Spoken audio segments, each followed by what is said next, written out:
안녕하세요. 지금부터 엘라스틱 201 서처블 스냅샷 그리고 프로즌 티어 A to G라는 제목의 웨비나를 시작하도록 하겠습니다. 저는 엘라스틱의 김종민이고요. 엘라스틱에서 데벨로퍼 어드버킷으로 근무를 하고 있습니다.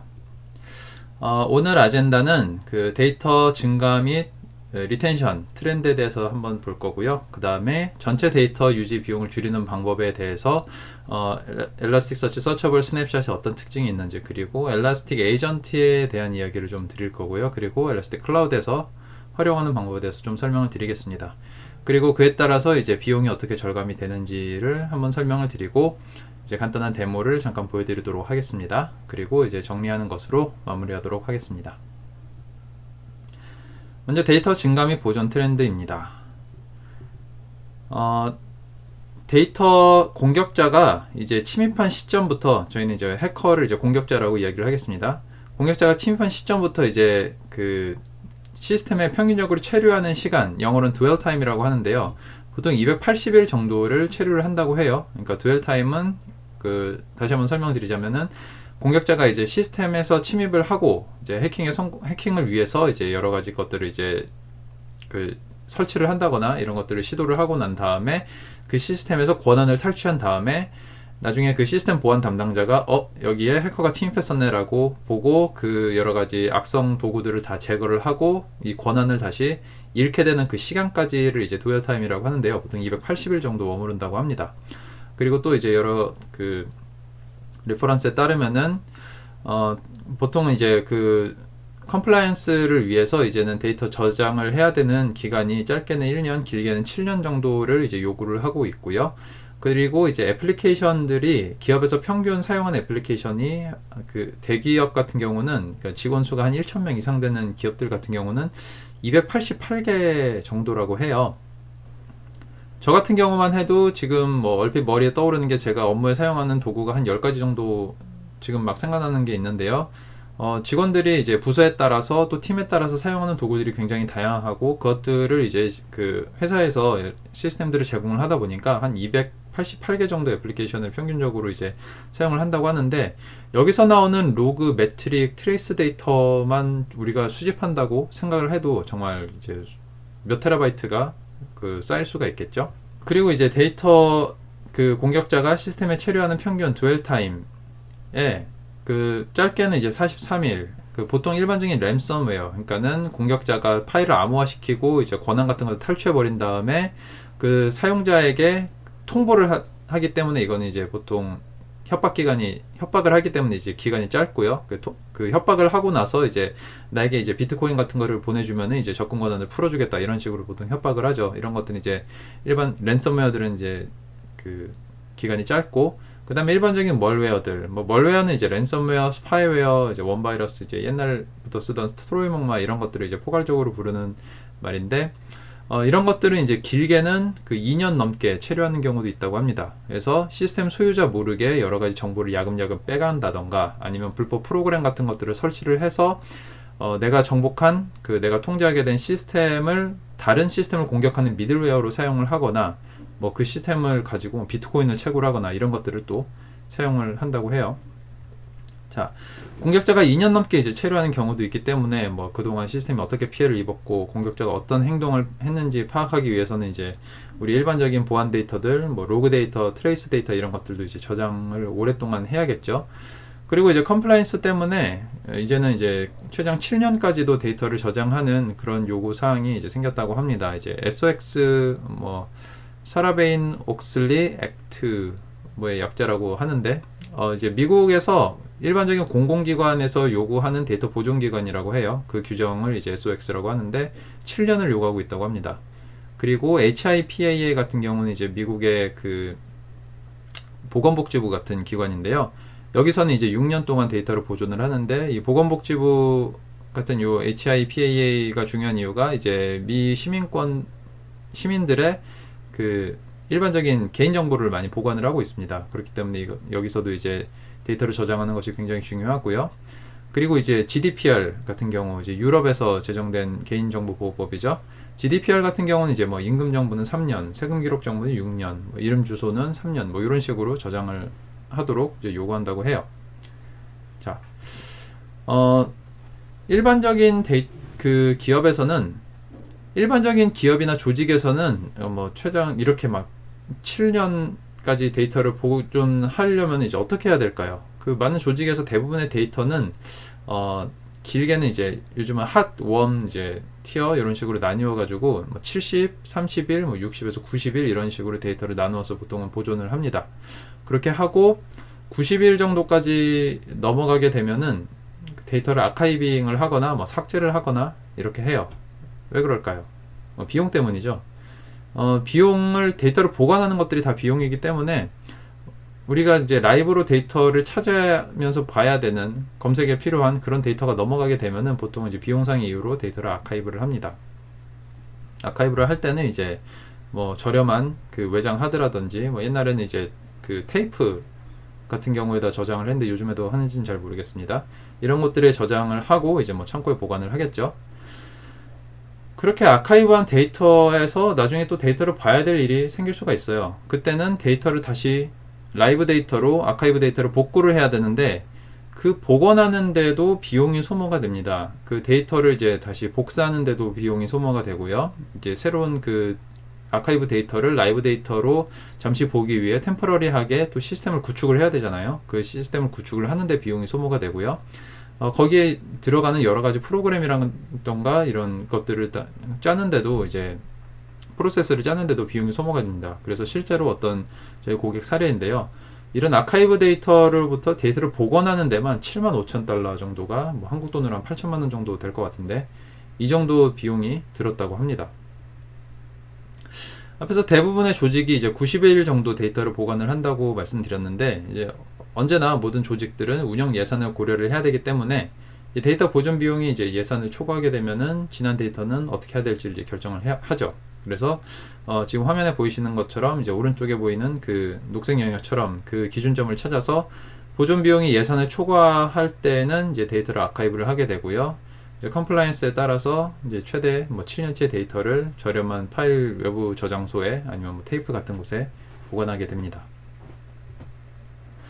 근데 이제 보안이나 뭐 특정한 요건 때문에 데이터 전체를 찾아야 되는 그런 경우가 생길 수가 있어요. 그러면은 어쨌건 아카이브한 데이터까지 전부 다 라이브로 올리고 뭐 라이브 데이터까지 포함해서 전부 다 뒤져야 되는 그런 일이 생길 수가 있어요.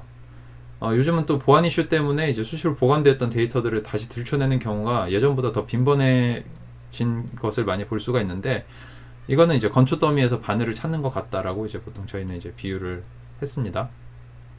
이제 건초 더미를 다 뒤져봐야 되는 문제가 생긴 거죠. 자, 그러면 이제 기존의 엘라스틱 스택은 저희가 아키텍처를 어떻게 구성했는지 한번 볼까요?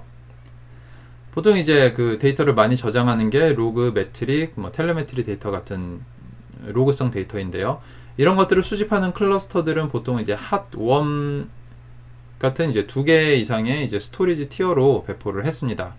그래서 핫, 웜은 이제 핫 계층에서 가장 최근 데이터를 수집하고 분석을 하면서 이제 빠른 하드웨어를 사용을 하고요. 지금 화면에서는 이제 14개의 노드를 핫 노드로 이제 지정을 해서 여기 데이터 색인 그리고 최근 데이터 검색을 하도록 했고, 이제 웜 계층은 이제 좀 더 오래된 데이터를 좀 더 저렴한 하드웨어를 사용을 하거나 아니면은 데이터를 더 많이 저장을 해서 경제적으로 좀 더 긴 기간을 보관하도록 만든 것이 이제 웜 노드입니다. 일반적으로 이제 텔레메트리나 이런 보안 데이터처럼 용량이 많은 데이터를 수집하고 보관할 때 이제 핫 웜 클러스터를 이제 사용을 해서 뭐 아까 보셨던 것처럼 최대 뭐 60일에서 90일 정도 라이브 데이터를 사용을 하고, 그 이후에는 그 웜 노드 이후의 데이터는 이제 오프라인으로 스냅샷을 떠가지고 저장을 했었어요. 자, 이 클러스터는 하루에 1TB 로그를 수집한다고 가정을 하고 전체 기간에 이제 90일 정도 이것을 보존해야 된다고, 리텐션을 유지해야 된다고 가정을 했을 때는 약 이제 그 8개의 CPU 코어로 구성된 서버가 14개는 한 노드, 38개 웜 노드에서 총 서버 한 52대 정도, 그리고 대용량 디스크가 있는 뭐 64GB 램을 이 정도로 유지를 했습니다. 네. 그리고 이제 그 데이터를 확장을 할 때 클러스 데이터가 더 들어왔어요. 더 많이 들어오게 되면은 데이터를 확장을 해야 되죠. 스케일을 해야 되는데, 이때는 그 엘라서치는 이제 프라이머리 샤드랑 리플리카 샤드를 이용을 해서 데이터의 이런 무결성을 유지하기 때문에 그 실시간으로 데이터를 그 노드를 추가를 해서 데이터 다운 없이 이제 롤링으로 계속 확장이 가능했어요. 그래서 한 노드도 필요한 만큼 노드를 추가하고 웜 노드도 필요한 만큼 노드를 추가해서 그 데이터를 그 스케일을 했어요. 어쨌거나 이제 계속 노드를 추가를 해야 되는 거죠. 여기까지가 전통적인 스케일 방식이었고, 서처블 스냅샷이 등장했을 때는 이제 어떻게 바뀌는지를 한번 보도록 하겠습니다. 서처블 스냅샷은 기존의 핫, 웜 아키텍처에 비해서 훨씬 더 경제적인 가격으로 사용자가 엘라서치에서 검색 가능한 라이브 형태로 보유할 수 있는 데이터의 양을 이제 극적으로 증가시킨 기능입니다. 그래서 서처블 스냅샷을 사용을 하면은 현재 이제 30일에서 90일이 아닌 이제 몇 년 분량의 데이터를 쿼리를 확장을 할 수가 있습니다. 서처블 스냅샷은 AWS S3나 Azure 블럽 스토어 같은 그 널리 사용되는 오브젝트 스토리지를 활용을 합니다.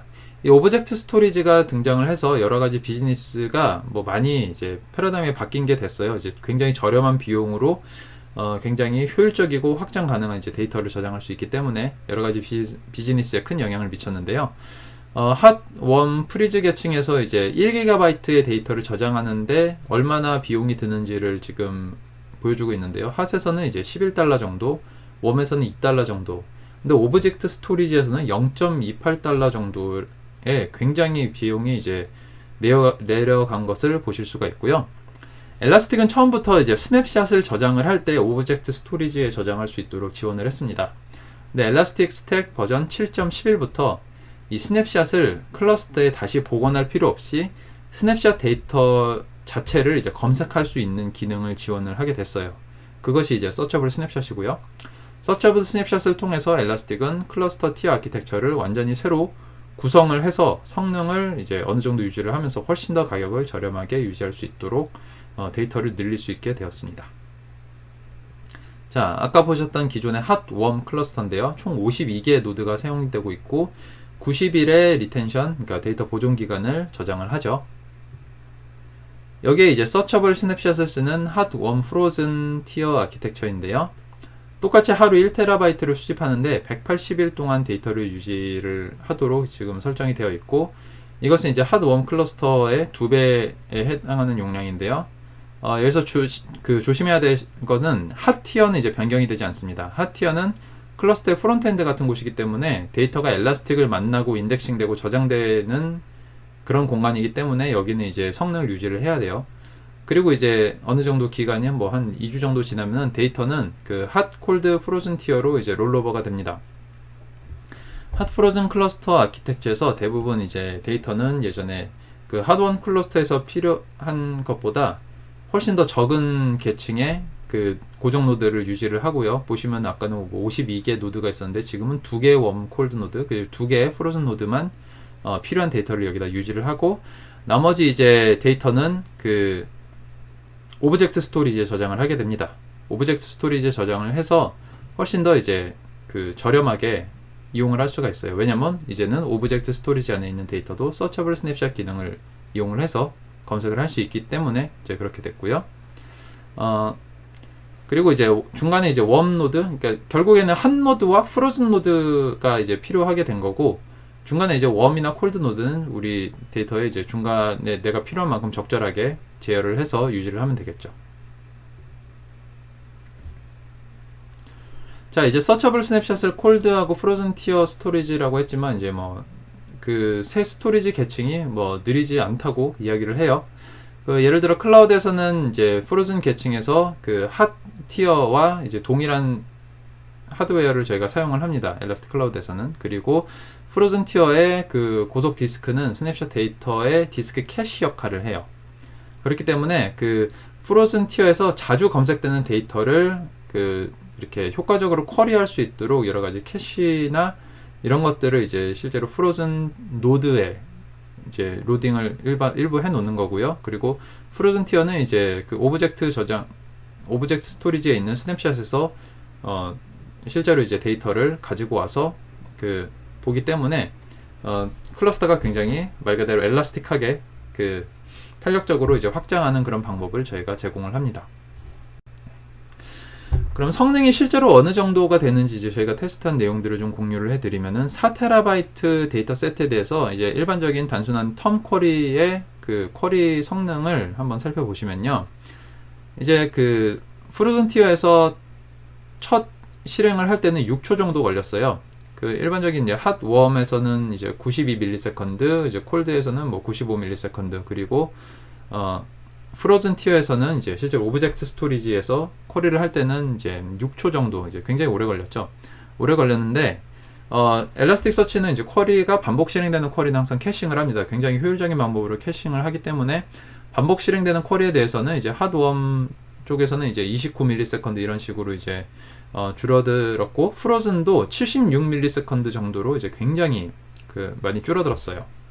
그래서 이런 식으로 이제 4TB 정도에서는 이런 식으로 이제 캐시를 했을 때 성능이 나왔다라는 것을 이제 저희가 이제 테스트를 했고, 그 다음에 1PB에 대해서도 그 테스트를 한 내용이 있는데, 이거는 이제 최초 실행은 이제 쿼리에 단순 텀 쿼리 이제 9분 정도가 걸렸다고 하고요. 반복 실행은 한 2분 정도가 걸렸다고 합니다. 사실 쿼리가 2분에서 9분 걸리는 쿼리는 일반적인 쿼리는 아니잖아요. 근데 우리가 1PB라는 용량을 생각을 했을 때 현존하는 시스템 중에 1PB를 검색할 수 있도록 만든 시스템 자체가 그렇게 많이 있지는 않을 거예요. 그리고 그런 시스템들은 보통은 이제 이런 분 단위가 아니라 아마도 이제 뭐 검색을 출근 전에 해놓고 금요일에 퇴근 전에 이제 검색을 던져놓고 월요일에 출근해서 확인하고 뭐 이런 시스템일 겁니다. 뭐 이런 것들을 감안을 했을 때 1PB에서도 이런 분대 쿼리가 나왔다는 것도 상당히 이제 인상적인 결과라고 생각을 하실 수가 있을 것 같아요. 자, 또 다른 이제 인상적인 점은 그런 그 어싱크로너스의 그 검색이든 간에 아니면은 이제 뭐 그 일치하지 않는 이제 인덱스를 건너뛰는 기능이라던가 이제 검색을 중단하는 그런 기능들, 이런 것들에 대해서 뭐 최상의 경험을 저희가 제공을 하기 위해서 엘라스틱 스택에 이제 여러 가지 기능들을 저희가 같이 구축을 했습니다. 그래서 뭐 캐싱이라던가 이런 액세스 최적화들, 그리고 어싱크로너스 검색, 그리고 비동기 검색, 그리고 그 테스트, 또 이제 저희가 7점대 오면서 이제 만든 이제 블록맥스 원드 검색, 그리고 이거는 이제 전체 텍스트를 풀로 검색하는 게 아니라 일부 어느 정도 검색에 도달하면은 이것들을 이제 결과를 바로 리턴하는 그런 것들, 그리고 이제 뭐 필요한 스냅샷 인덱스의 하위 인덱스만 검색하는 검색이라던가 이런 것들을 저희가 루신 레벨에서 최적화한 것들이 굉장히 많아요. 그리고 이제 다른 효율성들을 개선하는 사항과 함께 사용자분들이 항상 최고의 성능을 경험할 수 있도록 제공을 하도록 했습니다. 그래서 웜이나 그 핫에 비해서 성능이 뭐 떨어지긴 하지만 굉장히 저렴한 비용으로 데이터 범위가 크게 확장되는 것이 큰 특징이고요. 또 AWS S3, 그리고 Azure 클라우드 스토리지, 구글 클라우드 스토리지, 그리고 MinIO, 그리고 그 하드 파일 시스템 같은 이제 공유 파일 시스템에 대해서 그 공식 지원을 하고, 그리고 이제 그 대부분의 이제 S3 호환되는 객체 저장소를 이제 분석하고 검증할 수 있도록 그 테스트 키트라는 것을 저희가 또 지금 배포를 하고 있습니다. 그래서 테스트 키트를 이용을 해서 저희가 공식 지원하지 않은 그런 오브젝트 스토리지에서도 혹시 사용이 가능한지를 테스트를 해보실 수가 있고요. 여기서 이제 API 레벨로 테스트를 하실 수가 있어요. 거기에서 이제 성공이 다 되면은 그 오브젝트 스토리지도 그 스냅샷을 저장을 해서 거기서 서처블 스냅샷으로 이용을 할 수 있다는 것을 이제 의미를 합니다. 자, 그래서 이제 서처블 스냅샷을 이용을 해서 고객분들은 데이터를 관리하는 방식의 뭐 역할을 변경을 하고 기존보다 훨씬 더 저렴한 가격으로 훨씬 더 많은 데이터를 이제 엘라스틱에 저장을 하게 되는데요. 실제로 이제 그 플래티넘 라이센스에서 저희가 이제 엔터프라이즈라는 라이센스를 이제 얼마 전에 이제 새로 또 확장을 했어요. 사실 이제 프로즌 티어에서 서처블 스냅샷을 사용을 하는 거는 이제 이 엔터프라이즈 라이센스에서 사용이 가능한데요.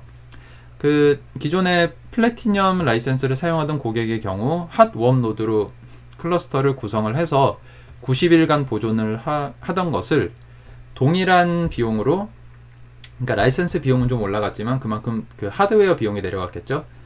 거의 유사한 비용으로 똑같이 1TB의 데이터를 90일이 아니라 365일 그리고 530TB의 데이터를 유지할 수 있게 되었다고 합니다. 그렇게 해서 그 스케일 아웃 하는데 또 비용이 절감된 부분들을 확인하게 되면은 비용 곡선이 예전과는 다른 또 이제 새로운 비용 곡선이 이제 생기게 돼요. 그래서 이제 베이직이나 골드, 플래티넘 사용하시던 고객분들은 그 엔터프라이즈로 사용을 하게 되면은 이제 초기 비용은 좀 더 많이 들 수 있지만 뒤로 갈수록, 그러니까 용량이 커질수록 그 비용 곡선, 그러니까 비용 절감 곡선이 훨씬 더 그 저렴하게 된다는 것을 이제 확인을 하실 수가 있고요. 이게 의미가 있는 것이, 이제는 데이터를 이제 특히나 보안 데이터가 텔레메트리, 로그, 매트릭 이런 것들이 저장하게 되면서, APM 데이터 이런 것들이 저장하게 되면서 데이터 용량이 엄청나게 많아졌잖아요. 이런 것들을 저장을 하고 이런 것들로 이제 보안 분석을 하기 위해서는 사실은 이제 고려할 수밖에 없는 그런 기능이 됐다고 보시면 될 것 같습니다. 그래서 엔터프라이즈 라이센스에 대한 장점들을 좀 더 말씀드리면은, 더 많은 데이터를 검색할 수가 있고 확장 비용이 절감되고 이제 저희가 제공하는 모든 소프트웨어를 활용을 하실 수가 있고요. 24/7 기술 지원을 저희가 제공을 당연히 합니다. 엘라스틱 에이전트 얘기를 한번 드리겠습니다. 엘라스틱 에이전트의 특징들을 이렇게 좀 설명을 해놨는데요. 기존에는 저희가 그 보안이나 옵서버빌리티에 필요한 로그, 매트릭, 텔레메트리 데이터 같은 것들을 수집을 하기 위해서는 파일빗, 매트릭빗, 하트빗 아니면 다양한 비츠들을 따로따로 설치를 했었었는데요. 이제는 그것들을 이제 엘라스틱 에이전트라는 하나의 그 에이전트로 저희가 좀 통합을 했어요. 그래서 엘라스틱 에이전트만 설치를 하면 거기서 이제 로그 데이터도 수집을 하고 매트릭 데이터도 수집을 하고 이제 가동 데이터도 수집을 하고 시스템 로그 데이터도 수집을 하고 다양한 것들을 수집을 합니다. 사실 지금 다 돼 있지는 않아요. 지금 그 파일빗하고 이제 매트릭빗을 비롯해서 이제 중요한 건 몇 개만 되고 있는데 계속해서 추가해 나갈 계획이고, 거기에 이제 또 보안에 사용되는 엔드포인트 데이터, 시큐리티 데이터, 그리고 이제 APM 데이터 같은 것들도 전부 다 엘라스틱 에이전트로 통합할 예정입니다. 그리고 그것들을 이제 관리하는 중앙 관리 도구로서 제가 플리트라는 것을 이제 런칭을 했는데요. 플리트는 그 스타트랙이라는 영화를 보셨으면 거기 함대를 플리트라고 하죠. 똑같아요. 이제 에이전트들이 여러 개를 관리를 하는 그런 함대라고 보시면 되고요. 스타크래프트에 저희가 오늘 이미지는 넣지 않았는데 저희 자주 쓰던 이미지인데, 그 스타크래프트 프로토스 종족에 있는 그 스타플리트 캐리어의 그 조그만 그 우주선들을 싣고 가는 그 캐리어를 플리트라고 저희가 보통 얘기를 했었죠. 그래서 그 플리트는 이제 단일 통합된 엘라스틱 에이전트를 이제 원격으로 다 관리할 수 있는 그런 기능이고요. 당연히 사용하기 더 쉬우니까 이제 저희가 제공을 합니다. 그리고 이제 저희가 엘라스틱의 다양한 그런 그 애플리케이션들의 데이터들을 수집을 하는 것들을 이제 저희가 인테그레이션이라는 이름으로 저희가 배포를 하고 있고요. 이거는 키바나에서 이제 클릭 몇 번으로 여러 가지 도구들을 그냥 한 번에 설치를 할 수가 있습니다. 그리고 웹에서 바로 시작을 할 수 있기 때문에, 예전에는 이런 설정 하나하나를 전부 다 컨피그 파일들, 야물 파일들 설정으로 만들었는데, 이것도 이제 키바나에서 그냥 체크박스를 체크해가지고 바로 사용할 수 있게 만들었고요. 이런 에이전트들 여러 개를 다 중앙에서 플리트를 이용해서 관리를 할 수 있도록 이제 만들었습니다. 그 예전에는 그 여러 개의 에이전트, 예를 들어 내가 봐야 될, 모니터링 해야 될 호스트가 100개다. 그러면 에이전트 100개를 내가 하나하나 들어가서 설정을 하거나, 아니면은 앤서블이나 이런 것들을 이용을 해서 다, 셰프 같은 것들을 이용해서 다 바꿔줘야 되는데, 이거는 이제 키바나 안에서 전부 다 그 플리트를 이용해서 할 수 있게 된 거고요. 그리고 이런 에이전트들의 그런 보안 사항도 같이, 모니터링 데이터도 저희가 같이 수집을 하기 때문에 이제 보안과 옵서버빌리티, 모니터링 이런 것을 다 이제 한 번에 해결할 수 있도록 했습니다. 그래서 보안에서는 이제 엘라스틱 에이전트는 데이터 수집, 예방, 호스트 이런 것들의 대응 조치를 위한 이런 기반을 제공을 하고요. 이런 보안 솔루션으로서도 이제 보안 운영팀을 위해서 필요한 모든 기능들을 저희가 이제 만들고, 엘라스틱이 이제 보안 전문가들도 많이 저희가 하이어를 했고요. 보안 회사들도 여러 개를 인수를 했고, 그래서 보안 솔루션으로서도 이제 굉장히 이제 많이 기능들을 제공을 합니다. 이런 것들을 이제 엘라스틱 클라우드에서 바로바로 사용을 하실 수 있게 그 모든 기능들이 나올 때마다, GA가 될 때마다 클라우드에 바로 반영을 시키고 있고요. 이런 플리트들도 이제 클라우드에서는 다 사용이 가능합니다. 그래서 에이전트에서 옵서버빌리티 그리고 시큐리티에 필요한 것들을 다 에이전트에 통합을 했기 때문에 엘라스틱 에이전트와 플리트를 합쳐가지고 키바나에서 이제 굉장히 그 간단한 단계를 거쳐서 원격으로 다 구성이 가능합니다. 그리고 엘라스틱 클라우드의 자동 스케일링 기능도 저희가 하고 있는데요. 이거는 그 오토 스케일링 기능인데 그 엘라스틱 클라우드에서 이제 내용이 그 데이터 저장량용이 꽉 차게 되면은 엘라스틱 클라우드가 자동으로 그런 규모를 사이즈를 늘려가게 하는 것들이 이제 오토 스케일링인데요. 이것도 이제 내가 나중에 데이터가 꽉 찼을 때 데이터 늘려야겠다고 노드 또 설정하고 들어가고 할 필요 없이 엘라스틱 클라우드에서 이것들이 알아서 스케일 아웃이 되는 그런 기능입니다. 이것도 엘라스틱 클라우드의 큰 장점이라고 할 수가 있겠습니다. 그래서 이제 오토 스케일링은 한마디로 이제 데이터가 스스로 클러스터의 사이즈나 클러스터의 설정을 정의하는 기능이다 라고 생각을 하시면 될 것 같습니다. 일단 시작할 때 뭐 다른 거 하드웨어 크기 같은 거는 이제 크게 생각을 안 하셔도 되고요. 이제 클라우드가 이것들을 알아서 처리를 하도록 놔두시면 됩니다. 그리고 이제 에이전트랑 플릿으로 데이터를 수집을 하고요. 키바나에서 이제 뭐 여러 가지 모듈 같은 것들을 올바르게 배포를 하시고 이제 클라우드 클러스터를 이제 만듭니다. 그리고 자동으로 이제 오토 스케일링을 활성화하고 이제 클러스터가 확장되어야 하는 오토 스케일 범위를 내가 이제 세팅을 합니다. 그리고 각 티어에서는 데이터를 이제 보관할 리텐션 기간을 이제 정의를 합니다.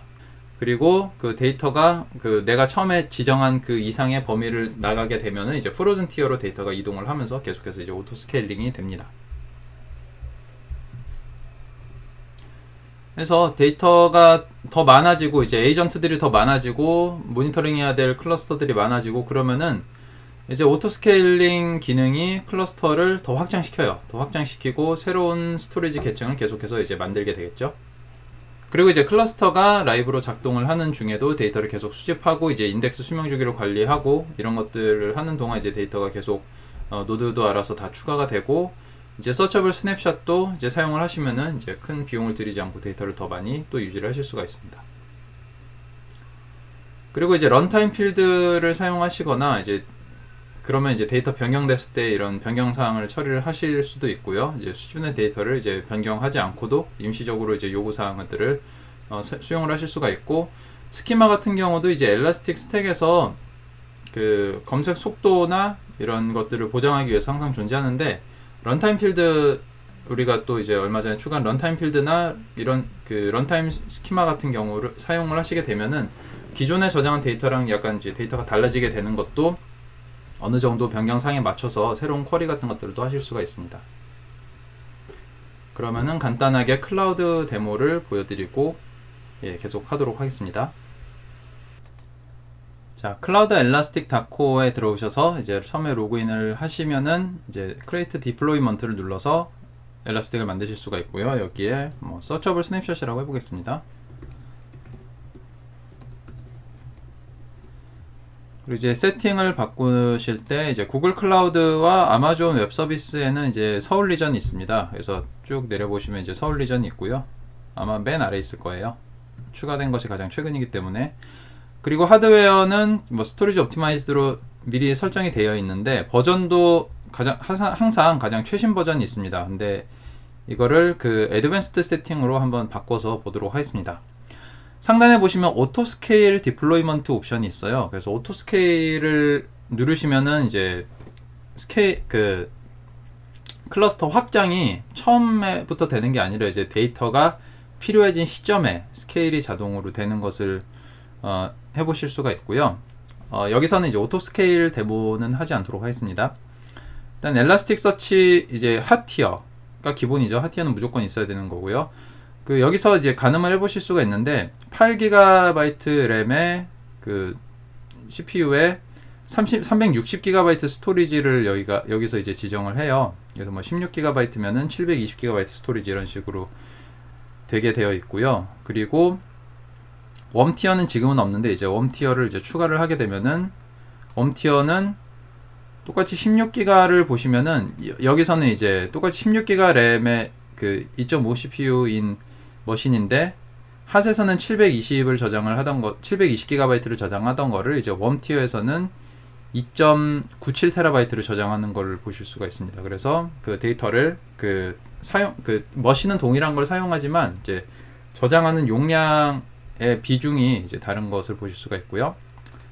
콜드 같은 경우는 콜드도 16으로 똑같이 맞춰볼게요. 콜드는 이제 웜하고 이제 똑같아요. 똑같은데 콜드의 차이점은 뭐냐면은 콜드는 이제 그 리플리카 샤드를 저장하지 않습니다. 리플리카를 저장하지 않고 그 리플리카를 스냅샷, 그러니까 오브젝트 스토리지에 저장되어 있는 스냅샷을 마치 리플리카처럼 사용을 해요. 그런 차이가 있고요.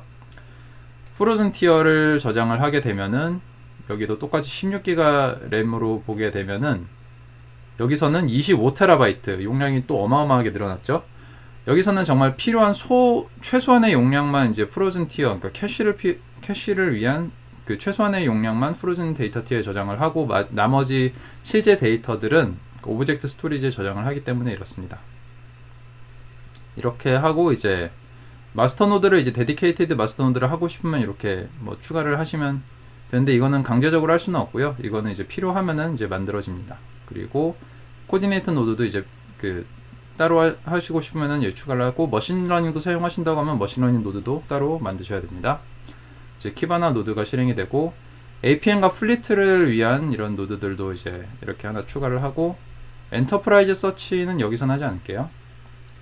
이렇게 했을 때 뭐 내가 만든 총 용량이 어느 정도인지 이렇게 보실 수가 있습니다. 그렇게 하고 이제 디플로이먼트를 만드시면은 이제 디플로이먼트가 생성이 됩니다.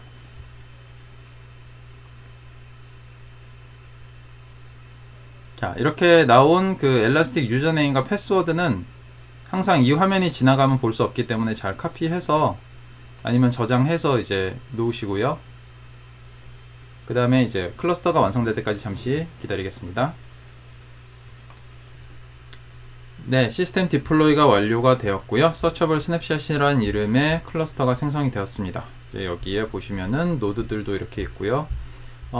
엘라스틱 서치 노드들이 여러 개가 있는데요. 이 중에는 이제 핫도 있고 웜도 있고 콜드도 있겠죠. 그리고 여기 보시면은 이제 APM하고 키바나도 이렇게 있습니다.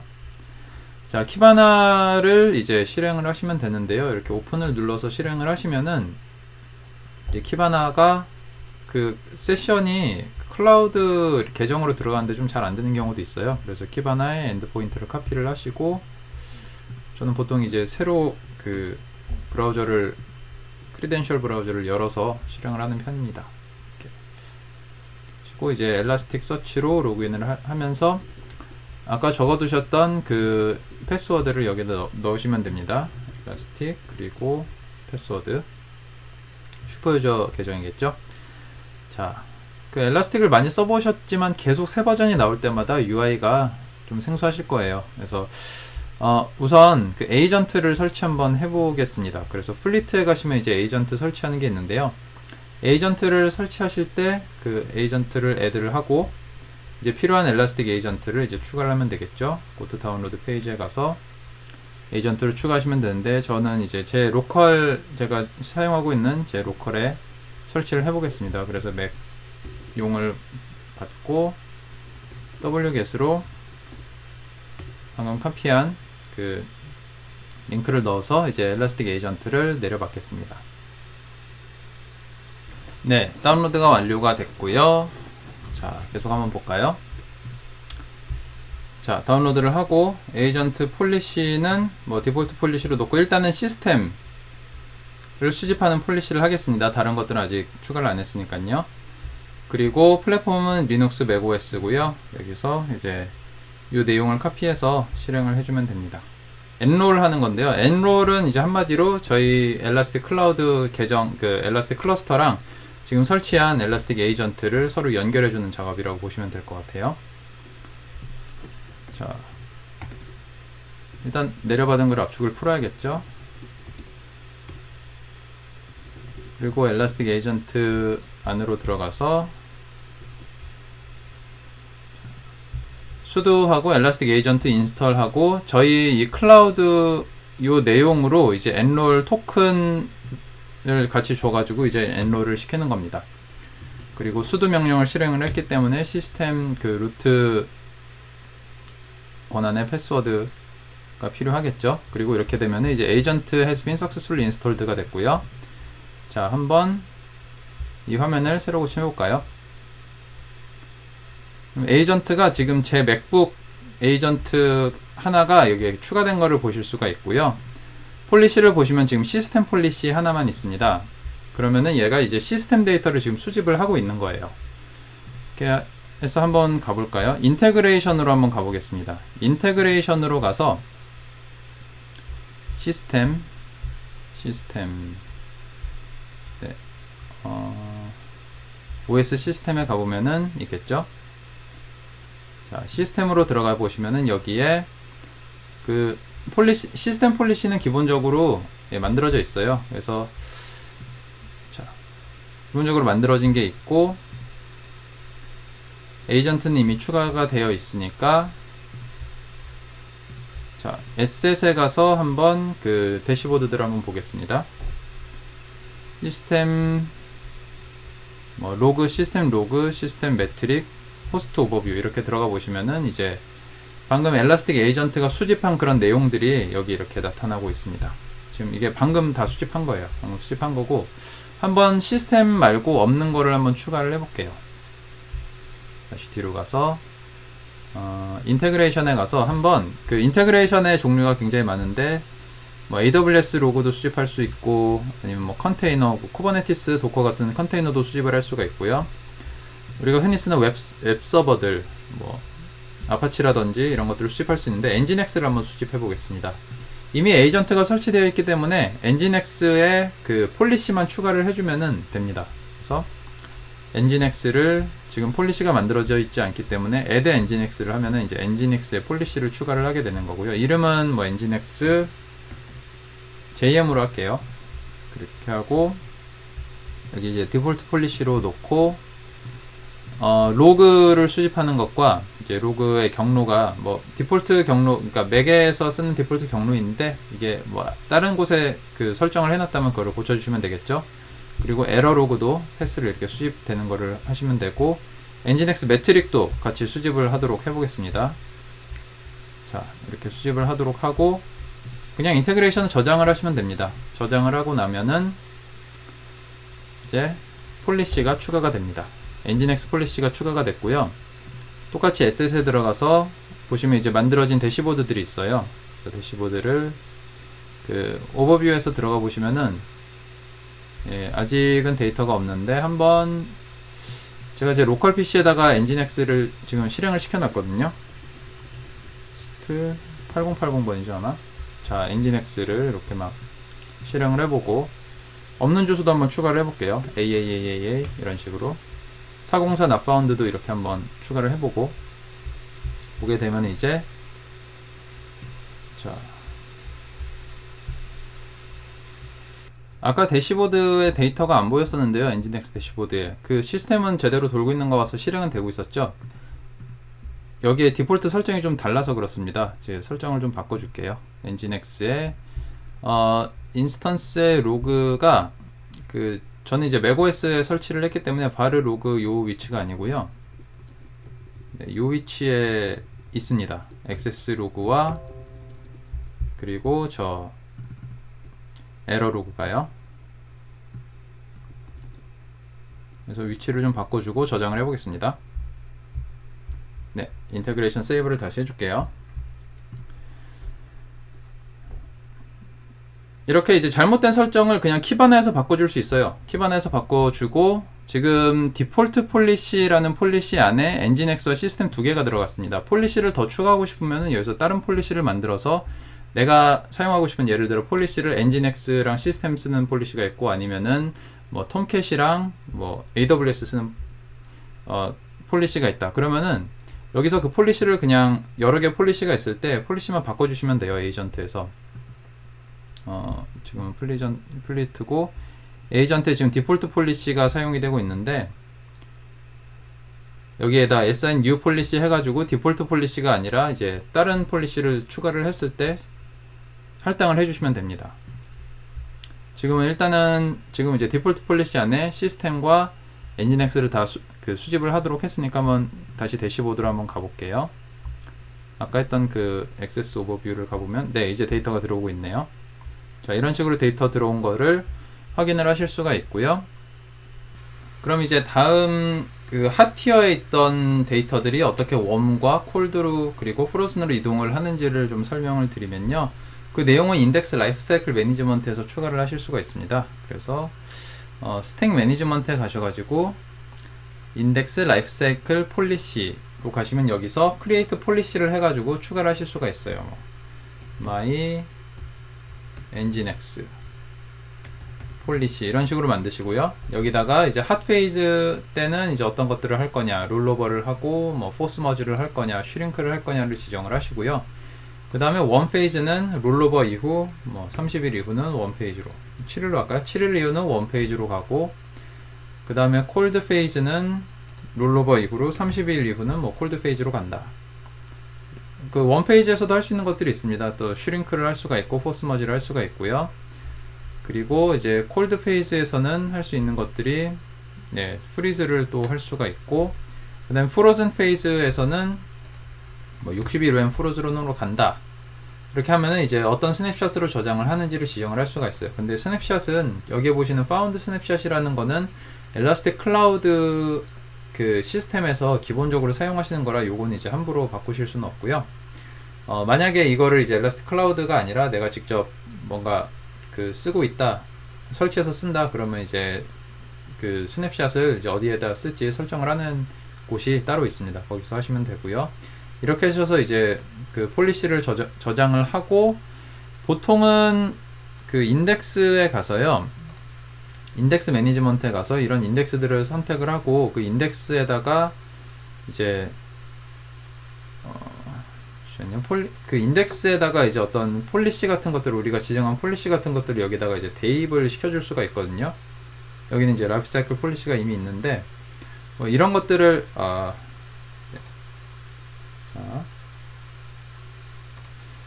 근데 그 우리가 아까 만든 그 엔진엑스는 지금 보시면 여기 없잖아요.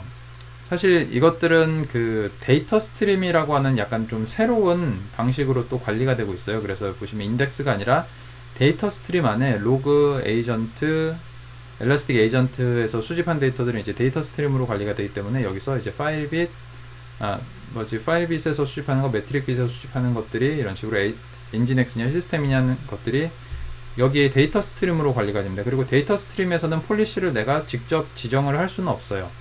이거는 그 저희가 만들면서부터 아마 이 로그랑 매트릭스에 기본적으로 지금 되어 있을 텐데요. 여기 보시면 이제 링크드 인덱스가 뭐 5개 있다고 해가지고 보시면 여기에 데이터 스트림 로그 엔진엑스 요 인덱스들이 지금 같은 데이터 스트림으로 그 관리가 되고 있는 인덱스예요. 그래서 파일빗하고 매트릭빗을 써보신 분들은 거기에 그 데이터를 저장을 할 때 파일빗하고 날짜 이런 식으로 저장이 됐던 거를 한번 기억을 하실 텐데요. 저희가 이제 인덱스라는 개념보다 좀 더 그 진보적인 개념인 데이터 스트림이라는 개념으로 이제 데이터를 저장을 하면서부터 뭐 내부적으로 인덱스로 관리가 되죠. 근데 .ds 하고 이제 상황에 따라서 로그냐, 매트릭이냐, 또 이제 엔진엑스냐, 뭐 아파치냐 이런 식으로 네임 스페이스가, 그러니까 네이밍 규칙이 지정이 되고요. 그것이 이제 하나의 데이터 스트림 셋이라는 걸로 이제 추상화가 돼서 그 관리가 됩니다. 그래서 만약에 그 데이터 스트림을 변경하고 싶으면 요 로그를 변경을 하시면 되는데요. 지금은 뭐 따로 되어 있는 건 없어요. 그래서 이렇게 적용이 된다 라고 일단 알고 계시면 될 것 같고요. 그래서 플릿하고 인테그레이션 같은 이제 그 비교적 최신 기능으로 만들어진 데이터들은 따로 내가 인덱스를 관리할 필요가 없이 데이터 스트림으로 관리가 된다 라고 보시면 될 것 같습니다.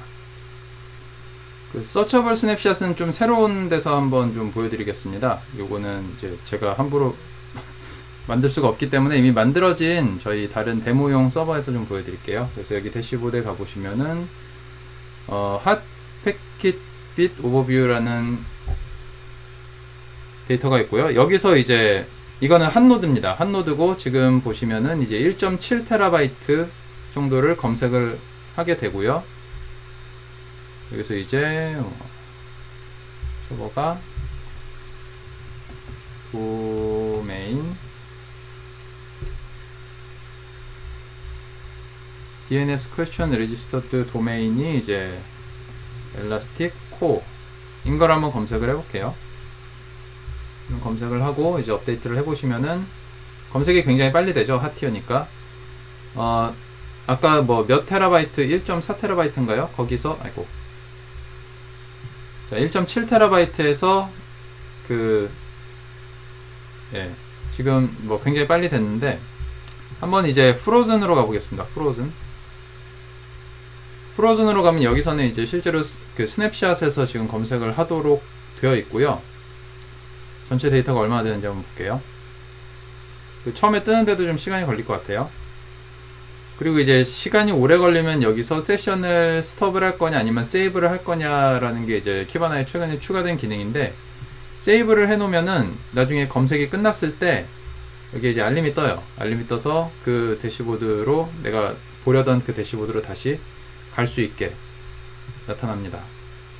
지금 패키지 오븐, 여기가 지금 그 대시보드가 지금 아직 오래 걸리는 대시보드이기 때문에 다 안 뜨고 지금 진행 중이다라는 게 이렇게 나타나고요. 네, 이렇게 해서 그 어싱크로너스 서치죠. 그러니까 비동기 서치가 끝나면은 다시 그 아까 내가 보려던 화면에 가서 온 걸 볼 수 있는데, 지금 여기 용량이 1.9 페타바이트예요. 1.9 페타바이트고, 그래서 아까 DNS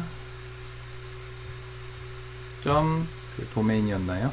도메인으로 검색해봐요. 도메인 DNS question registered 도메인이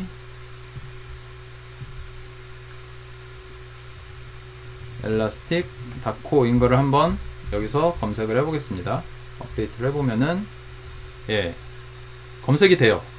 검색이 굉장히 빨리 되고 프로즌에서 지금 검색을 이런 식으로 할 수가 있습니다. 이게 지금 스냅샷 안에 있는 것들 검색을 한 거예요. 제가 뭐 어떻게 뒤에 어떻게 돌아가는 거를 보여드릴 수는 없지만 뭐 그렇게 되었다는 거를 이제 일단 설명을 드리겠고요. 네, 이런 식으로 동작이 된다는 거를 보실 수가 있습니다. 아까 처음에 디플로이먼트 만들 때 잠깐 설명을 드리긴 했는데 다시 한번 보여드리면은, 자, 애드밴스드 세팅에 가서 오토 스케일을 이런 식으로 체크를 하시면요, 아까는 직접 사이즈를 지정을 해서 우리가 만들었는데, 카파시티를 직접 지정을 해서 만들었는데, 그게 아니라 오토 스케일을 하게 되면은 여기서 사이즈를 이런 식으로 지정을 해서 똑같이 지금 생성되는 게 아니라 다음 티어로 넘어갈 때 이 오토 스케일, 웜 티어, 콜드 티어, 프로즌 티어가 그때 생성되고 그게 더 확장이 되고 이런 식으로 세팅이 됩니다. 그래서 이제 이니셜라이즈 세팅이랑 맥시멈 세팅이 여기까지 되고, 여기까지 꽉 차면 이제 다음 세팅으로 넘어가고, 이런 식으로 최대 세팅을 여기까지 잡는 걸로 오토 스케일링을 또 할 수가 있습니다. 네, 이렇게 해서 데모까지 다 설명을 드렸고요. 마지막으로 정리를 하겠습니다. 자, 서처블 스냅샷과 프로즌 티어는 이제 데이터 보존, 그러니까 데이터 리텐션 요구사항이 증가함에 따라서 이제 비용을 절감할 수 있는 여러 가지 방법을 제공을 해드리고요. 이제 아까 잠깐 보여드렸지만 검색을 최적화하기 위해 저희가 어싱크로너스, 그러니까 비동기 검색, 그리고 검색이 되는 동안 세션을 저장해서 다시 그 세션이 완료가 되면은 그 내용을 보는 이런 기능들도 좀 추가를 했고요. 엘라스틱 에이전트를 이용을 해서 또 이제 데이터를 수집하고 하는 것들을 굉장히 간단하게 여러 가지를 한꺼번에 컨트롤 할 수 있는 것들도 보여드렸습니다. 사실 어떻게 보면 엘라스틱 서치를 사용하면서 엘라서치가 저희가 뭐 빠르고 뭐 굉장히 빠르게 쓰는 거다 이렇게 계속 말씀은 드리지만, 엄청난 대용량 데이터를 오래 걸리는 거를 어떻게 써야 되는데 라는 요구사항이 사실 늘 있었어요. 근데 그거를 이제는 정말 완벽하게 제공을 해드리는 게 어느 정도 나왔다고 보시면 될 것 같고요. 한번 지금 아까 보셨던 페타바이트 단위의 데이터를 사용을 하실 때 한번 사용을 해보시면 좋을 것 같습니다. 네, 그래서 이제 엘라스틱 클라우드를 사용하시면 모든 것들을 또 더욱더 간단하게 쉽게 사용을 하실 수가 있고요. 다음에 있는 이런 링크들에서 한번 더 많은 정보를 참고를 해보시고, 웨비나가 끝난 후에 이제 설문 링크가 나갈 텐데요. 그 설문에다가 이제 더 궁금하신 점들, 그리고 아마 이제 웨비나 진행 중에 제가 이제 궁금하셨던 거, 질문하셨던 것들 이렇게 답변을 또 드린 게 있을 텐데요. 거기에 이제 답변 다 못 받으신 것들은 또 이제 따로 연락을 주시면 저희가 답변 드릴 수 있도록 하겠습니다. 네, 들어주셔서 감사드리고요. 저는 김종민이었습니다. 오늘도 좋은 하루 되세요. 감사합니다.